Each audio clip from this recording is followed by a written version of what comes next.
Y aquí en México también pues está incrementando mucho la incidencia de diabetes, y pues ya tenemos casi el primer lugar. No sé si quiera comentar algo al respecto. No, pues definitivamente es algo alarmante para que a nosotros nos alarme, y sobre todo lo que ya comentábamos. Primero que las estadísticas de incidencia, o sea, de casos se han rebasado tremendamente. Y lo que ya se comentaba también, de que hay muchos casos que no se conocen como tal, o sea, lo cual pues casi duplicaría en un momento dado la estadística.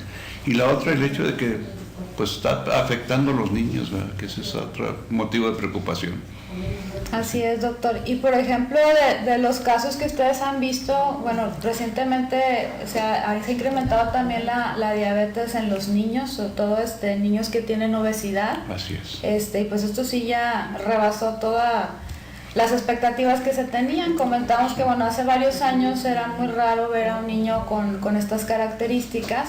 De hecho, cuando yo trabajaba en hospital universitario, veía más niños con desnutrición. Era raro ver un niño con obesidad.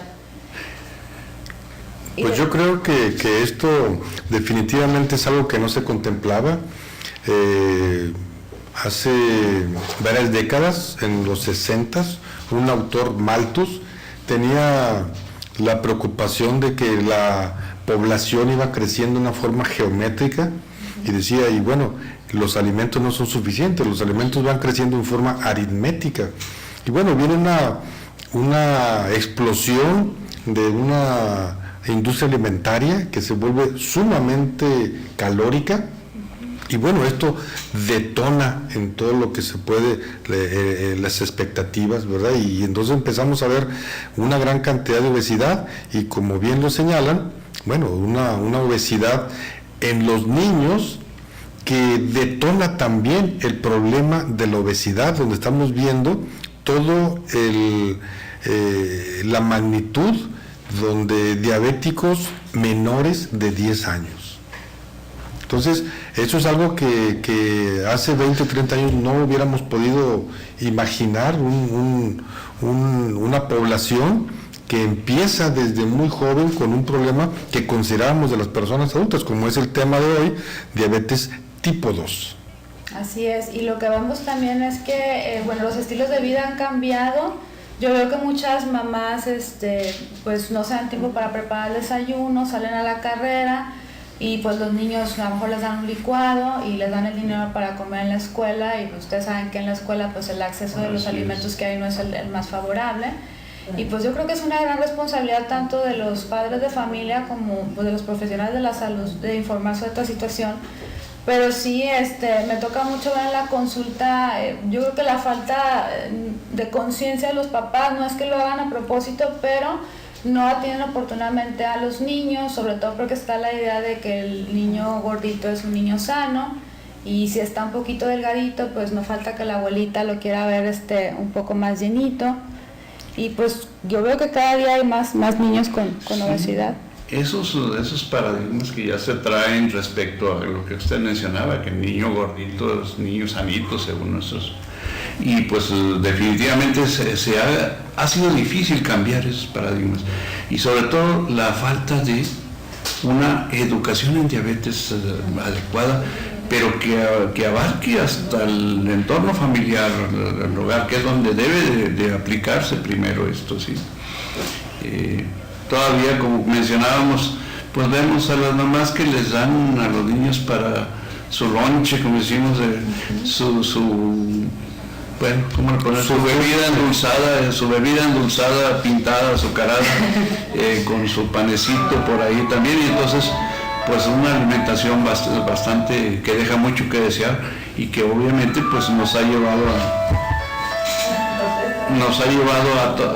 a incrementar esa incidencia de diabetes y de obesidad. Así es. Y con respecto a la educación, pues la realidad es que muchas personas como piensan que nunca les va a dar la diabetes, aunque los familiares tengan, como que no ponen mucha atención, y de hecho en la consulta a veces yo les pregunto, cuando me dicen que pues su papá tuvo diabetes, su mamá, les pregunto que se anda controlado, y dicen, no, sí, está muy bien, pues ¿cuánto anda de glucosa? No, pues anda en 160. Y la verdad le digo, ¿sabes qué? Eso no va a ayudarlo, porque usted es experto en esto con respecto a las complicaciones. ¿Qué cifras recomiendan ustedes de metas para los pacientes con diabetes, pues para retrasar esas complicaciones que no queremos que lleguen? Bueno, yo aquí quisiera, y quizá me voy a meter un poquito ahorita, porque yo discrepo en algo de lo que se dice. Es muy importante mantener las cifras de glucosa en lo que consideramos cifras normales, pero actualmente sabemos que también los parámetros las metas han cambiado un poco y ya nos basamos, por ejemplo, el paciente diabético más en las cifras de hemoglobina glucosilada. Obviamente las cifras de glucosa son sumamente importantes, pero quizá más importante o tanto como lo anterior es el tener presente que las complicaciones se presentan muchas veces aún cuando nuestras cifras de glucosa andan cercanas a lo que consideramos normal.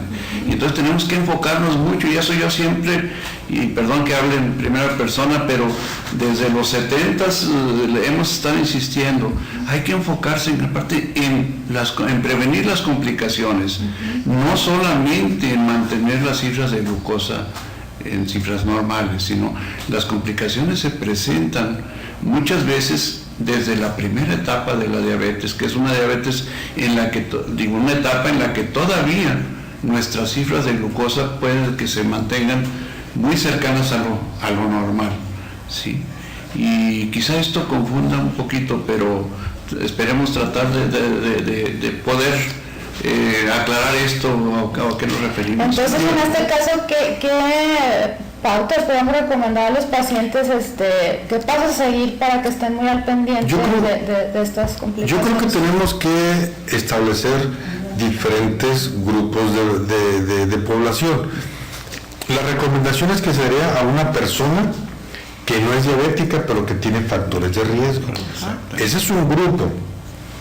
El otro grupo es las personas que ya se les hizo el diagnóstico y que ya es diabético. ¿Por qué? ¿Por qué la diferencia?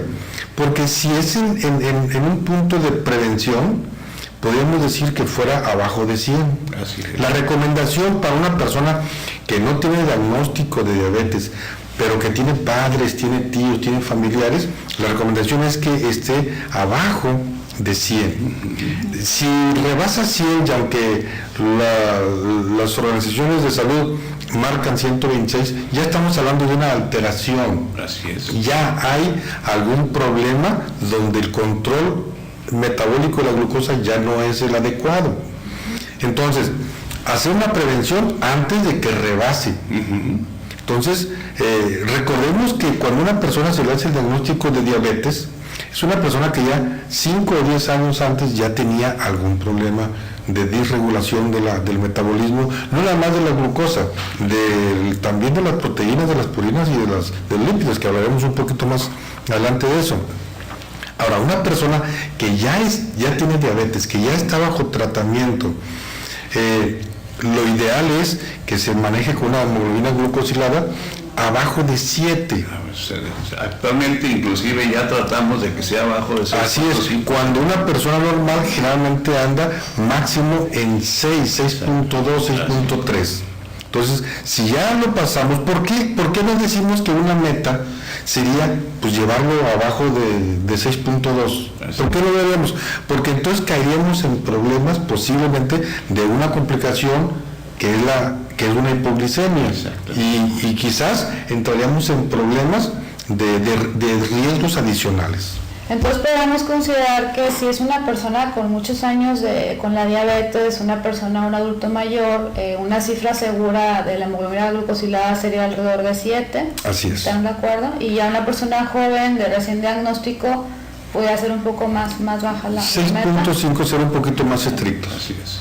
Sí, porque luego pasa que también con respecto a la alimentación, yo he visto en el medio que luego les hacen cambios muy drásticos y pues abruptamente bajan las cifras de la glucosa, y yo creo que sí hay que tener cuidado con eso, ¿verdad?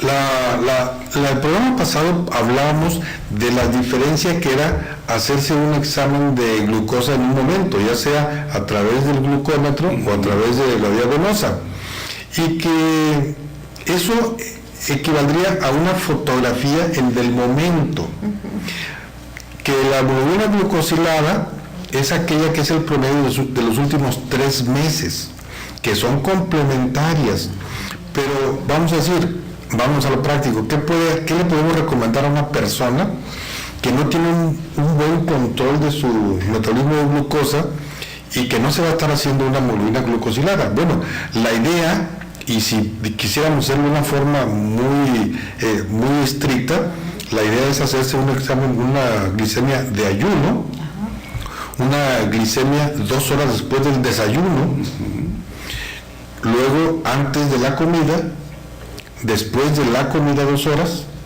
hacer antes de la cena o 2 horas después de la cena y a las 2 de la mañana. O sea, eso nos dará un panorama de cómo está una curva del comportamiento, de la respuesta del cuerpo hacia hacia cómo se va a comportar la glucosa en su cuerpo. Y eso nos da una realidad un poco más estricta. Sin embargo, pues estamos hablando de más de 7, 8 piquetes al día, que es muy difícil, pero que tendrá que ser necesario cuando no existe un buen control. Así es. Y yo considero que cuando el paciente, va con la nutrióloga, cuando va a haber un cambio de alimentación, sí sería muy importante que se hiciera ese automonitoreo al principio para ver si no hay que hacer algún ajuste y que de alguna manera él se vaya conociendo la persona. Yo siempre digo a los pacientes que pues también eso les va a permitir incluso hasta pecar un poquito, sabiendo hasta qué punto pueden llegar con ciertos alimentos, y sí es importante que exista ese registro para que también ellos detecten qué alimentos les pueden elevar más la glucosa y qué alimentos son más seguros para ellos. Así es. Porque de otra manera, pues está uno a ciegas, puede el paciente aparentemente sentirse bien, pero puede traer la glucosa muy alta, ¿no? Definitivamente, y bueno, quiero insistir, ya parezco enseñante, pero en vigilar también las posibles complicaciones de riesgo, porque volvemos a lo mismo. A veces se nos enseñó en alguna época que las complicaciones se iban a presentar hasta de 7 a 10 años como promedio después de diagnosticar la diabetes, y actualmente hemos visto que no. Exacto. Quienes nos hemos dedicado a esto hemos visto que ya a veces para la época o para la etapa en la que se hace el diagnóstico de diabetes, ya cuando la cifra de glucosa en sangre rebasa los parámetros que consideramos normales, ya se presentan algunas complicaciones microvasculares, que es lo que más nos preocupa, recordando que la diabetes no es solamente azúcar alta. Y entonces, y esto va inclusive para nuestros colegas médicos. A veces omitimos hacer en cada consulta, por ejemplo, una revisión adecuada del fondo de ojo, una revisión de los estados circulatorio periférico, al menos checar pulsos, etcétera, y es algo que debemos de hacer rutinariamente. Esto es algo bien importante, que el médico de primer contacto del paciente en cada consulta haga esa revisión del fondo de ojo. Así es.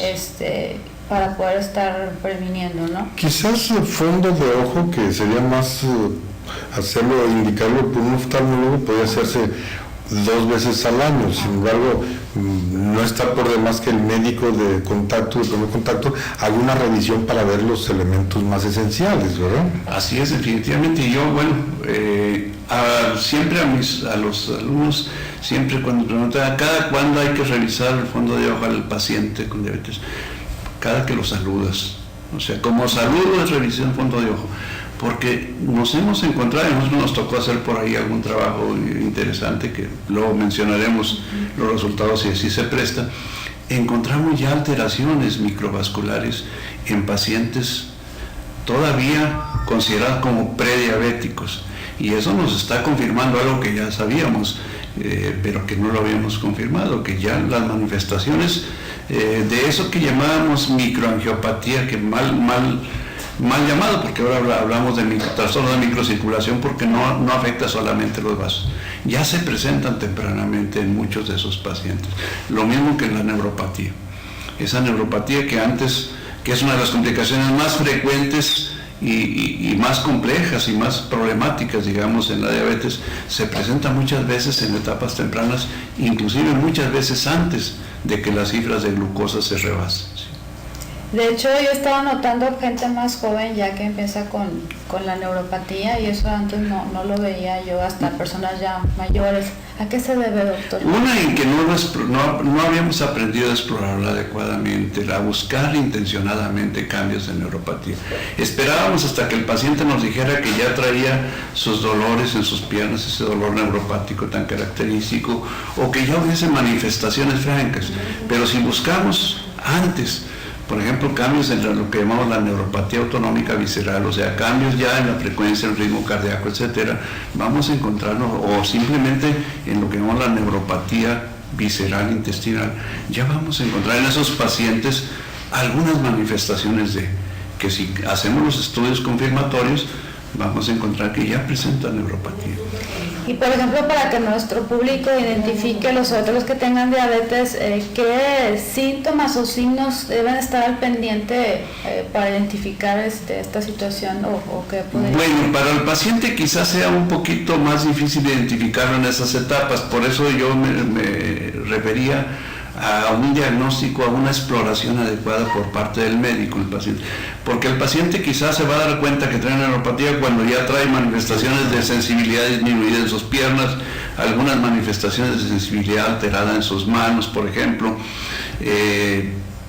dolores, ese dolor ardoroso tipo quemadura de la neuropatía distal. Pero para nosotros es, digamos, o debería ser el buscar simplemente alteraciones en el ritmo cardíaco. Hay ciertas maniobras, la maniobra de Valsalva que hacemos, que ya en esas etapas pueden estar presentes y que si las dejamos nos puede dar problemitas mayores de lo que a veces vemos, arritmias o alteraciones cardiológicas en el paciente diabético. Okay. Y que bueno, nos ha tocado hacer algunos estudios al respecto y encontrar cosas muy interesantes en cuanto a la presencia temprana de esas neuropatías. ¿Sí? Bueno, doctor, vamos a un corte y ahorita continuamos.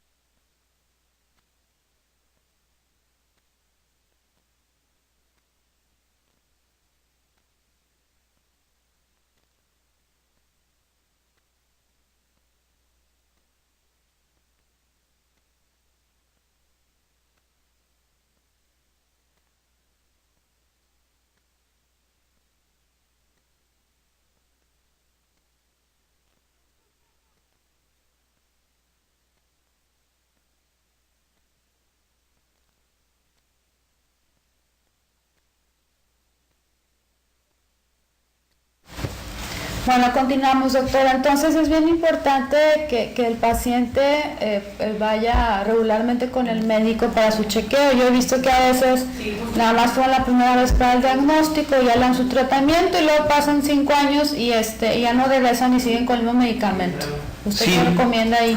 Uno de los principales problemas es ese, que como a veces no hay sintomatología, la mayoría de las veces, ya aquello de hablar de los síntomas de la diabetes que nos enseñaron en aquella época, de las 3P, ahora eran las 4P, pero bueno, la cuarta y la poliuria, la polidipsia y la polifagia, o sea, la mucha sed, mucho hambre, mucha orinar, ya no lo vemos muchas veces así, y muchas veces pasa como asintomática y entonces el paciente pues no se checa, digamos, no acude a sus consultas. Y eso es muy importante porque recordamos que uno de los motivos principales de la consulta es prevenir las complicaciones, que ese es el objetivo fundamental. Así, ahora, hay que decirle a los teleaudientes que de alguna manera la diabetes es una enfermedad muy dinámica. Así es. O sea, no significa que porque se consultó una ocasión ya va a dejar de consultar un año. ¿Por qué? Porque van cambiando mucho las cosas. Adicionalmente, las complicaciones se van presentando y se van adicionando problemas mayores. Entonces, la idea y lo ideal de un tratamiento es ir previniendo. Quizás no se pueda detener, porque hay cosas que no se pueden detener en la evolución. Sin embargo, sí se puede enlentecer. Hay gente que tenga muchos factores de riesgo, y bueno, puede ser difícil, pero sin embargo, creo que puede reducirse casi hasta una vida normal si lleva un buen control. Así es definitivamente lo importante, y sobre todo lo que mencionamos al principio, que actualmente estamos viendo ya muchos casos en niños, y antes de diabetes en niños estamos viendo una alta incidencia de eso que llamamos el síndrome metabólico, que es digamos un estado pre a la diabetes, y hay muchos estudios que confirman que en esas etapas el niño ya tiene cambios vasculares, o sea, que cambios en sus arterias, que ya nos dicen que ya está en camino de tener complicaciones más serias, como es un engrosamiento de las paredes de las arterias, una rigidez mayor de las arterias, o sea, en niños, lo cual nos hace evidente la importancia de diagnosticar esto y detener. Ahora, en cuanto a que si se puede o no detener la evolución de las complicaciones, yo ahí difiero un poquito, y bueno, ya los años también me hacen, porque lo hemos confirmado. A veces nos vamos solamente sobre el controlar el azúcar.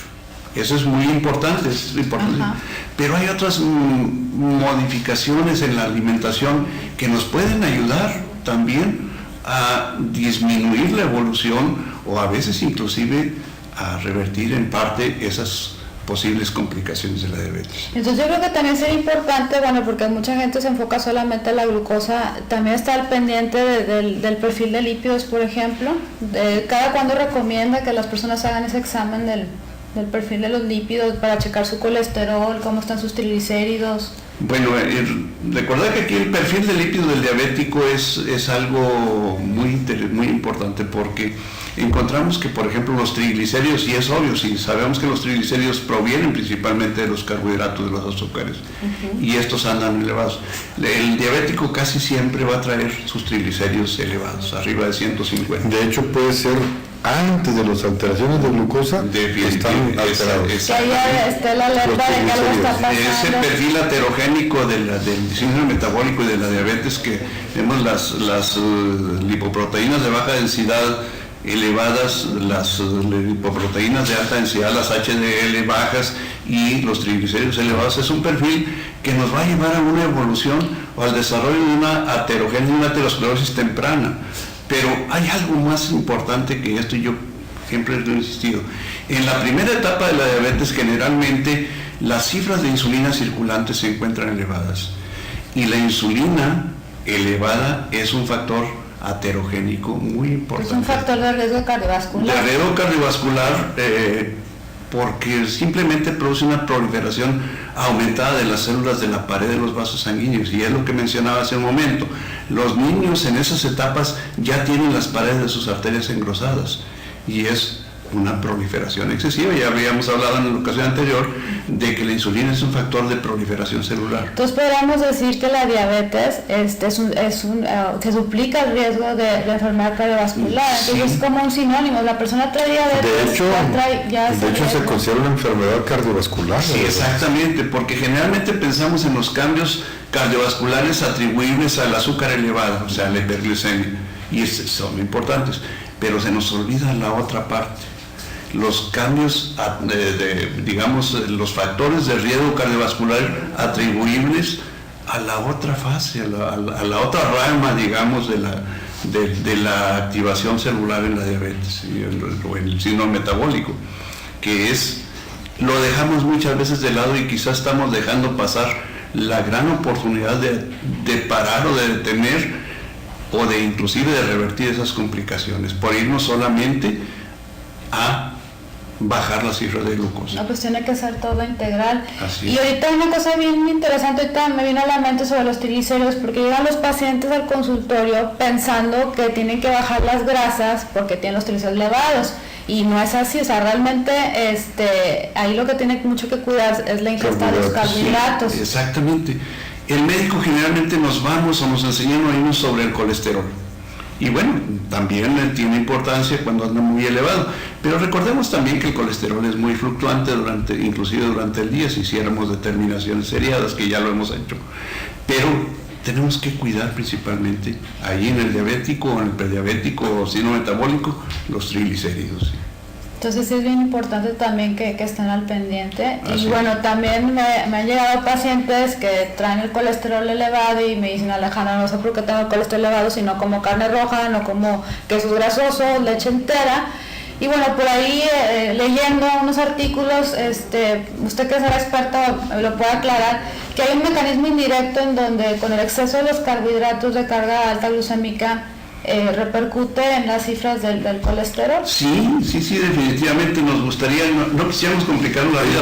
Recordemos que el colesterol endógeno, el colesterol que se produce dentro de nuestro organismo por la vía del ácido mevalónico, depende de factores de transcripción, y esos factores de transcripción se aumentan por aumento de actividad insulínica. Entonces, cuando comemos esos alimentos de alto índice glicémico y nuestro organismo todavía es capaz de producir esas descargas insulínicas en respuesta a esto, estamos aumentando la actividad de esos factores de transcripción y por lo tanto el aumento de la producción de tanto de colesterol como de liberación de ácidos grasos. Así.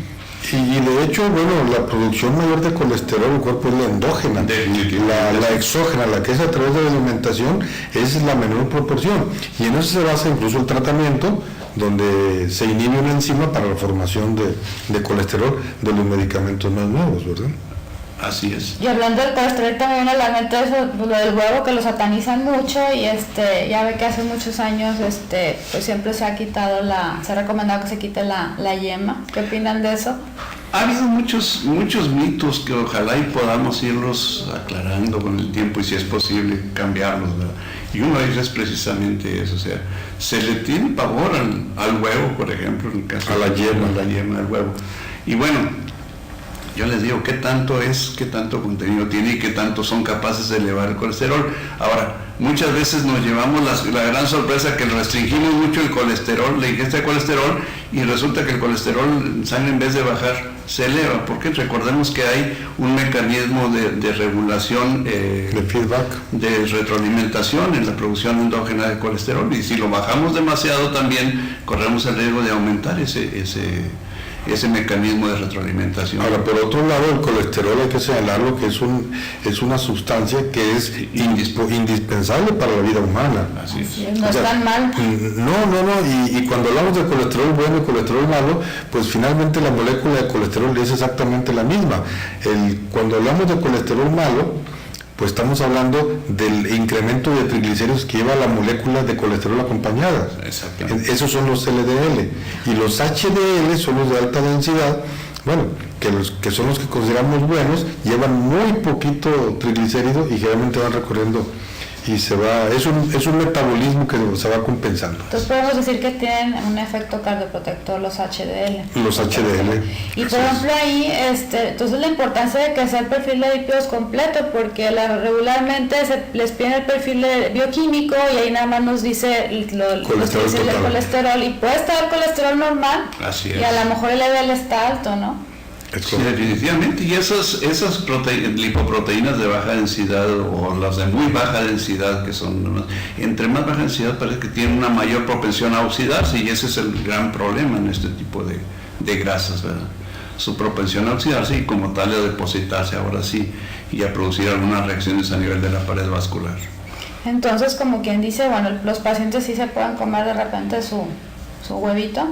Y con respecto a los triglicéridos, ahí sí hacer mucho hincapié en el tipo de los carbohidratos que están consumiendo. Y consumo de alcohol también. Sí, es bien importante, doctor, porque también eso eleva mucho los triglicéridos. Así es. Y también el vino tinto no importa, porque con eso de que tiene antioxidantes, pues todo el mundo retoma su... Además es la cantidad también, o sea, significa, y eso es bueno aclararlo, generalmente se considera saludable una bebida de moderación, una copa de vino tinto, 2 en los hombres, 1 en las mujeres, y eso es debido a pues la cantidad de deshidrogenasa alcohólica que tiene para metabolizarla, ¿verdad? Y eso para los que tienen diabetes siempre y cuando estén controlados, ¿verdad? Así es. Recordar que también son calorías, también. Y la copa, pues una copa normalita, o sea, y hablando bueno, la otra vez leí que la cantidad que aporta antioxidantes a la dosis es 1 onza de vino tinto, o sea, son 30 mililitros para tener ese beneficio, ¿verdad? Pero pues hay quienes acaban la botella completa.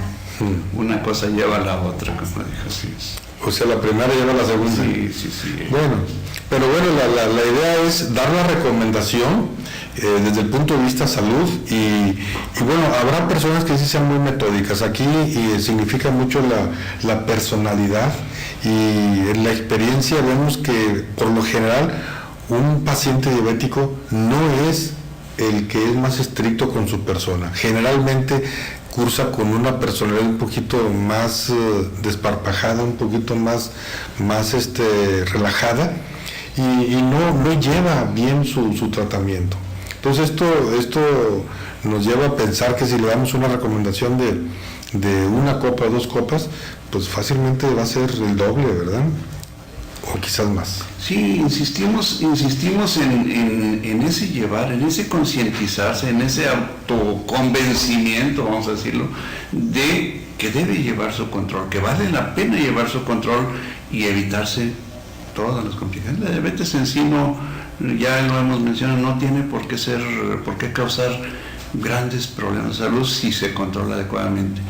Pero como dice el doctor Marillanes, ese dejarnos llevar, esa depresión que a veces acompaña a la diabetes, al diagnóstico de diabetes, hay que vencerlo y hay que superarlo.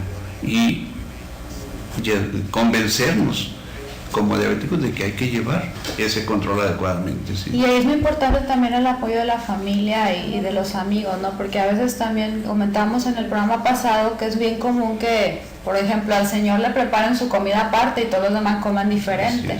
Yo creo que deben hacer equipo todos para poder estar ahí en el mismo canal. Eso solo es un motivo de que muchas veces el paciente con diabetes se deprima o pierda pues las ganas, digamos, de una manera así coloquial, de llevar su control cuando siente que es relegado, cuando siente que se le excluye. Y obviamente eso es muy importante, el evitar ese tipo de situaciones, ¿verdad? Sí, pero sí, es básico, no dijera yo que es recomendable, es básico el apoyo familiar. Es muy difícil que una persona coma una comida especial frente a otros que están comiendo. También recordemos que la alimentación quizás la menos saludable es la que tiene el mejor sabor. Entonces, sí, unos frijoles con veneno, por ejemplo, o sea, no se compara con una alimentación de lechuga y zanahoria, ¿verdad? Entonces, sí, definitivamente que hay que ser solidarios en la familia para que la persona se sienta también arropada y se sienta que se le está apoyando. No, y también es importante pues que las personas aprendan a convivir con la familia. Hay ciertas estrategias que pueden llevar a cabo, porque tampoco se trata que se aíslen y que bueno estén pasando privaciones y a todo digan que no. Hay cosas que se pueden hacer y pueden convivir con la familia. Lo hemos comentado, una persona diabética puede ser su vida enteramente normal y puede tener un desarrollo normal con los cuidados especiales de su enfermedad. Sí, por eso es bien importante. Aquí les quiero compartir, la Asociación Americana de Educación en Diabetes estableció lo que le llaman los 7 comportamientos o hábitos saludables de la diabetes, y eso los voy a... El primero es alimentarse saludablemente, y obviamente pues esto incluye no dejar de desayunar, es bien importante, no saltarse ninguna comida. El otro comportamiento es mantenerse activo, pues tener alguna actividad física. Si hay alguna situación, a lo mejor una neuropatía y que pida que el paciente, bueno, hay otras opciones para ejercitarse, no necesariamente que vayan a un gimnasio, simplemente el hecho de pues de tratar de no subir las escaleras, subir las escaleras en lugar de subir el elevador, tratar de estar un poquito más activo. Otro de los comportamientos, pues obviamente es estar checando de la glucosa, ya depende de las metas de cada uno o lo que haya acordado su médico. El otro seguir el comportamiento, el otro comportamiento sería el tratamiento médico, que es bien importante que no suspendan los medicamentos, porque muchas veces comentamos que algún familiar, oye, fíjate que salió este suplemento buenísimo y te va a curar la diabetes. Entonces todo eso hay que consultarlo con el médico. Otros comportamientos, pues aprender a enfrentar los retos cotidianos, lo que se presenta en las situaciones, y ahí van las situaciones en las cuales hay alguna reunión y pues se presentan alimentos a lo mejor que no son los mejores para ellos. Exactamente. Otro de los comportamientos, pues enfrentar la diabetes de manera positiva, pues no es ninguna sentencia de muerte. Podemos decir que la diabetes es muy noble si uno sigue estos controles y puede uno retrasar las complicaciones. Y ya por último, el otro de los comportamientos precisamente era con respecto a las complicaciones, ¿no? De reducir los riesgos y pues estar al pendiente en el caso de los pacientes, pues que estén pues muy pegados con sus médicos, que no dejen de ir a sus consultas. Sí, uno antes de avanzar lo que decía usted, nosotros manejamos algo en lo que llamamos programación neurolingüística en los diabéticos, que ha sido una herramienta que nos fascina, pero bueno, es desde el hecho de no decir soy diabético, sino tengo diabetes. Es muy diferente cuando ya nos ponemos una etiqueta de soy diabético y el paciente diabético le baja la moral. Soy una persona normal que tengo diabetes y como tal la puedo controlar, ¿sí? Pero bueno, la otra, volviendo a las complicaciones, ahorita mencionaba usted, aún en el diabético ya con complicaciones más o menos avanzadas, por ejemplo la neuropatía, eso que mencionaba, nos encontramos todos los días, el paciente tiene miedo a caminar, tiene miedo a hacer ejercicio por las caídas frecuentes. Es cierto, hay un síndrome que se llama síndrome de caídas frecuentes del diabético y que es en gran parte atribuible, por un lado, a la neuropatía, la pérdida de equilibrio por la neuropatía, la pérdida de sensibilidad en sus pies, pero también a la atrofia muscular, a la pérdida de fuerza muscular que acompaña a la diabetes. Pero esto es también controlable en gran parte, o sea, lo que pasa es que a veces no nos han enseñado cómo hacerlo y lo queremos resolver todo con, digamos, lo voy a decir aquí, con medicamentos.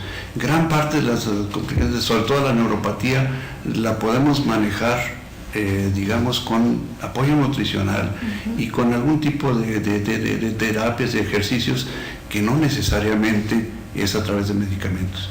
Los medicamentos que para esto damos generalmente van enfocados básicamente a disminuir la intensidad del dolor neuropático que se presenta, pero no a modificar la sensibilidad, no a mejorar esa sensibilidad o inclusive esa función neurológica que en el paciente, la neuropatía diabética, se ve alterada.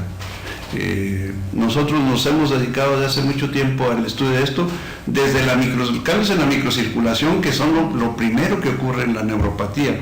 Se nos olvida generalmente a los médicos que la neuropatía es inicialmente cambios de microcirculación. Esos pequeños vasos que irrigan los nervios se ven alterados y entonces el nervio se va afectando, y después se agregan ya otras alteraciones metabólicas que afectan ese nervio, pero gran parte de ellos son reversibles o controlables. Sí. Y lo que veo también es que a veces el paciente, ve sus cifras alteradas y se le da más medicamento y dice, al cabo lo resuelvo. Los que están con insulina, pues más inyecciones de insulina, y descuidan totalmente la alimentación. Entonces ahí ni quitar el medicamento ni descuidar la alimentación. Es muy importante que sea ese balance entre la actividad física, el tratamiento médico y la alimentación, que es algo... Es que son los puntos basales, ¿no? O sea, son los cimientos, lo que viene siendo la alimentación y lo que es la actividad física. O sea, llevar en un momento dado que esto puede disminuir muchísimo la necesidad de muchos medicamentos. La situación real es que el paciente generalmente se quiere apoyar exclusivamente en medicamentos, y esto realmente pues no es, porque un medicamento puede causar algún efecto adicional y hay que dar algo para ese efecto adicional y nunca vamos a terminar de medicamento tras medicamento, ¿no? Así es. Entonces, yo creo que concientizar que la alimentación es básica, que aquí tratar la diabetes es una labor de un equipo multidisciplinario, donde interviene un médico, donde interviene una licenciada de nutrición que le va a estar llevando y controlar y recomendar cómo va a ser su cantidad y su calidad de alimentos. Si se puede, alguien que le pueda estar dando un acondicionamiento físico y la revisión periódica por un neurólogo, posiblemente por un oftalmólogo, que pueda haber cambios en la retina más profundos. Y sobre todo yo voy a insistir, y aquí lo digo a título personal y quizá no por conciencia gremial, por un buen angiólogo, un buen internista. Les voy a decir por qué, y esto no se trata de atacar ninguna. Hemos dejado los trastornos circulatorios en manos, digo, en el campo de la cirugía vascular. El cirujano está preparado principalmente para ver lo que es quirúrgico. Los cambios microvasculares, la microangiopatía o los cambios en la microcirculación, para ser más exactos, no son quirúrgicos, pero son controlables. Pero hay que aprender a diagnosticarlos tempranamente, cosa que generalmente no se hace.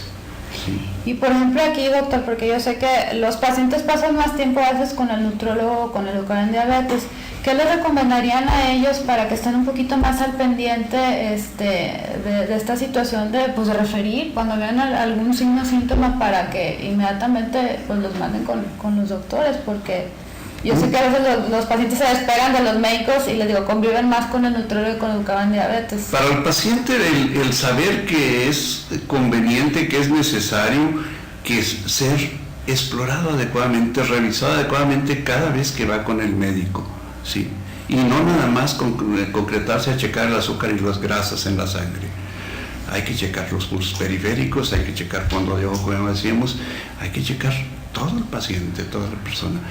Y al médico insistirle, yo lo que siempre les he insistido a mis alumnos desde hace muchos años, revisa, aprende a ver fondo de ojo, no esperes a que sea el oftalmólogo el que lo vaya a ver, no es práctico traer al paciente de aquí para allá.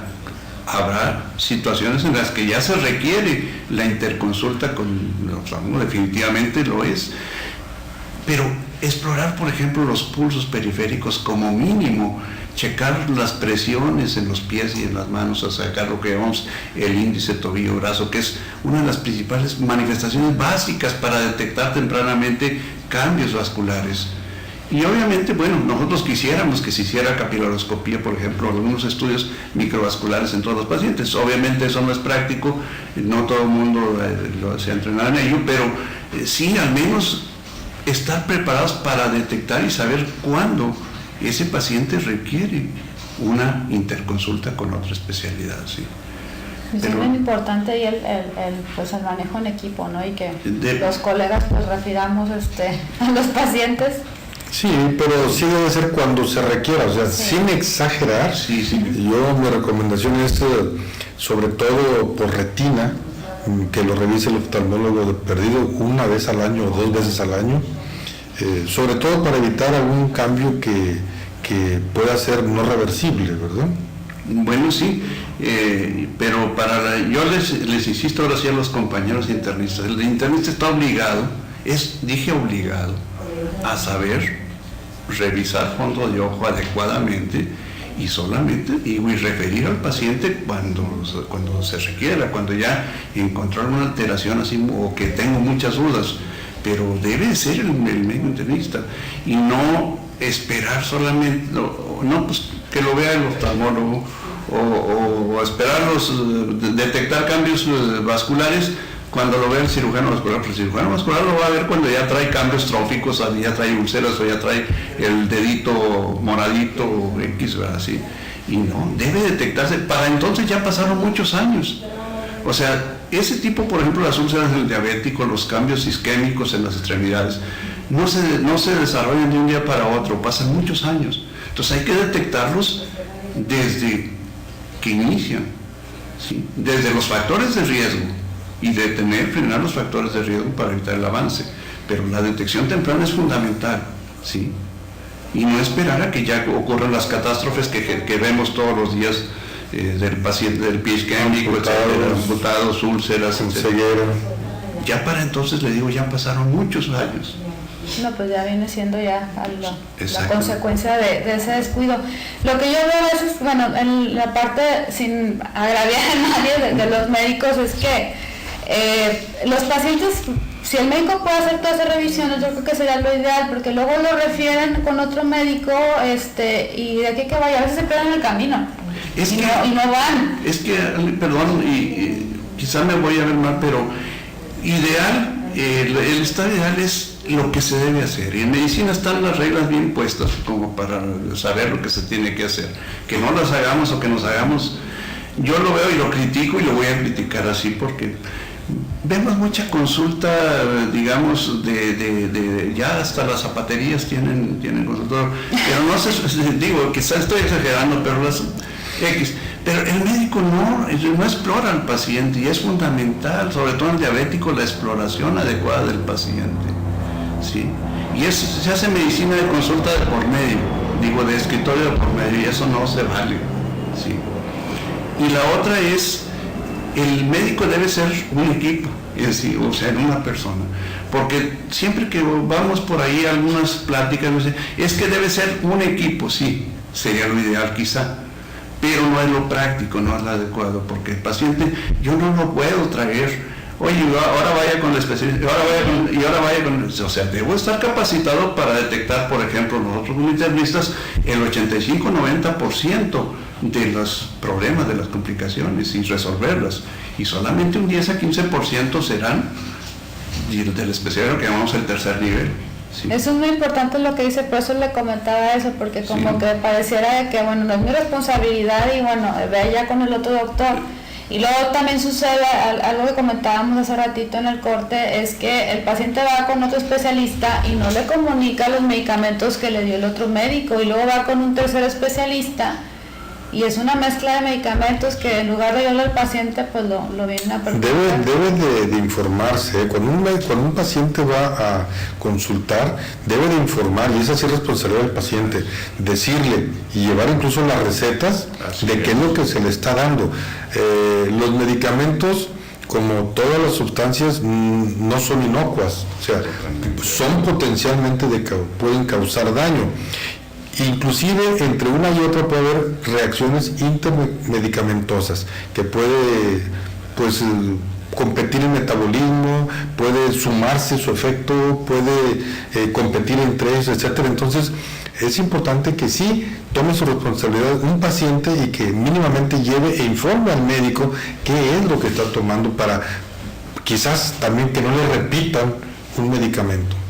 Y también por otro lado, nosotros los profesionales y los nutriólogos, yo les digo a mis estudiantes, cuando llega el paciente ya contigo, pues hay que preguntarle cuáles son los médicos con los que está yendo y que pues ya qué medicamentos están tomando, para estar checando también, porque luego pasa otra cosa, que por miedo a que los regañen, no le dicen al doctor que están tomando X pastillas naturales. Y ya me pasó con un paciente que llegó conmigo y me platicó la historia de que había ido con alguien a consultar para bajar de peso, teniendo diabetes, y le dio un medicamento que le ocasionó ahí un problema.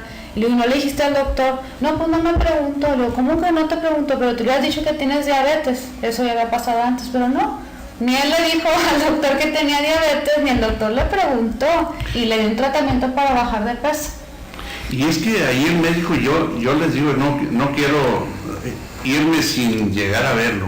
El médico debe ser entrenado también en el área nutricional. La verdadera medicina descansa en gran parte en la nutrición. Y allí me hago eco de lo que dice un excelente internista amigo, el doctor Leo Galán.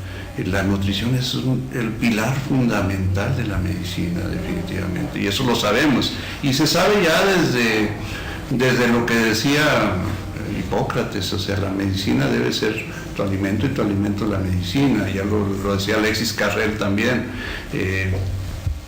Debemos de conocer, y si no lo conocemos, está la persona entrenada en nutrición para que nos apoye definitivamente, pero es fundamental, sobre todo en el diabético, en el hipertenso, pues prácticamente en todas las entidades médicas. el manejar adecuadamente la nutrición. Y nutrición no es nada más, calorías menos. La nutrición clínica es un campo extensísimo, ¿sí? Sí, de hecho hasta la OMS, hay una declaración de la OMS que dice que si la humanidad estuviera bien nutrida, se evitarían hasta el 80 o más el porcentaje de enfermedades en el mundo. No estaríamos aquí entonces. Bueno, quizás nos estaríamos haciendo harakiri, pero bueno, lo que queremos... Quizás no, quizás sí. Yo visualizo una sociedad donde el médico pueda prevenir las enfermedades, donde no tengamos que esperar que la gente se enferme para tratarlas. Y entonces ahí el médico tiene un campo sumamente valioso, pero desde el punto de vista preventivo, o sea, vamos a prevenir, no esperar a que se presenten las consecuencias y las enfermedades. Sí, requerimos más profesionales que tengan ese enfoque preventivo, tanto en el área de la nutrición como en la medicina, ¿no? Y bueno, hay opciones que no son medicamentos, y hablando de esas opciones, ahorita pues hay muchos tratamientos naturales que como quiera hay que consultarlo con el médico y tener cuidado, porque puede hacer interacción, incluso los pacientes que tienen diabetes les puede bajar más la glucosa, por ejemplo, o los que tienen hipertensión. Entonces no porque sea natural es inofensivo, tiene ciertas sustancias activas. Bueno, aquí el doctor Martínez es experto en eso, que pueden bueno, es una de las obligaciones que tenemos, que si vamos a manejar, digamos, en este caso la nutrición clínica, o vamos a manejar productos de fitoterapia que van muy relacionados con la nutrición, y me gustaría luego hablar de eso en otra ocasión. Debemos de saber sus interacciones, precisamente los componentes, cómo interactúan entre sí y cómo interactúan con fármacos también, porque como decía usted, el paciente que va y que está tomando algún producto natural o de fitoderivados, pues también está tomando medicamentos generalmente, y entonces las interacciones entre ellos deben de conocerse. Entonces definitivamente tiene que consultarlo con el nutriólogo, con el médico, sobre todo cualquier suplemento, no porque la comadre, la tía, la vecina le fue bien, necesariamente le va a ir bien al paciente. Sí, y aquí es importante que pongan mucha atención en la lectura de etiquetas, qué es lo que tiene, para saber, y a veces el médico puede desechar simplemente, si es un suplemento, como si fuera cualquier alimento o cualquier cosa que no interviene, y sí, definitivamente hay que tomarlo muy en cuenta. Gracias. Pues muchas gracias, doctor, se nos acabó el tiempo, y bueno, les quiero platicar un poquito de ellos, porque no les había platicado. Aquí el doctor Arturo Magallanes Araujo es el presidente de la Academia Mexicana para el Estudio de la Obesidad, capítulo Nuevo León. Él es especialista en nutrición clínica y obesidad, tiene una maestría en salud pública, es una persona que ha estado de lleno en lo de la obesidad. Y también tenemos al doctor Martín Díaz Vázquez, que él es médico internista. Él también ahorita forma parte del consejo directivo de la Academia Mexicana para el Estudio de la Obesidad, y bueno, pues también está muy, muy comprometido con la nutrición. Pues les damos muchas las gracias, doctores, por haber estado conmigo, y pues tenemos que continuar con esos temas de la fitoterapia, que se me hace muy interesante. Y yo creo que no acabamos con estos temas, ¿no? De platicar. A mí al menos me fascina porque hemos descubierto que pues, se pueden hacer muchas cosas que ni siquiera nos imaginábamos atrás. Yo creo que tenemos que en otro programa hablar de las opciones de tratamiento natural, sobre todo en el caso de los pacientes con diabetes que tienen problemas con el peso, ¿no? Así es. No, pues muchas gracias, doctor. Muchísimas gracias, gracias a ti. Y creo que ya le quitamos mucho del tema, pero le agradecemos muchísimo. Yo creo que a todos ha sido muy interesante esta información que nos han compartido. Y bueno, pues por mi parte es todo, me despido y nos vemos el próximo miércoles aquí a la misma hora, a las 9, en Vivir en Bienestar. Gracias.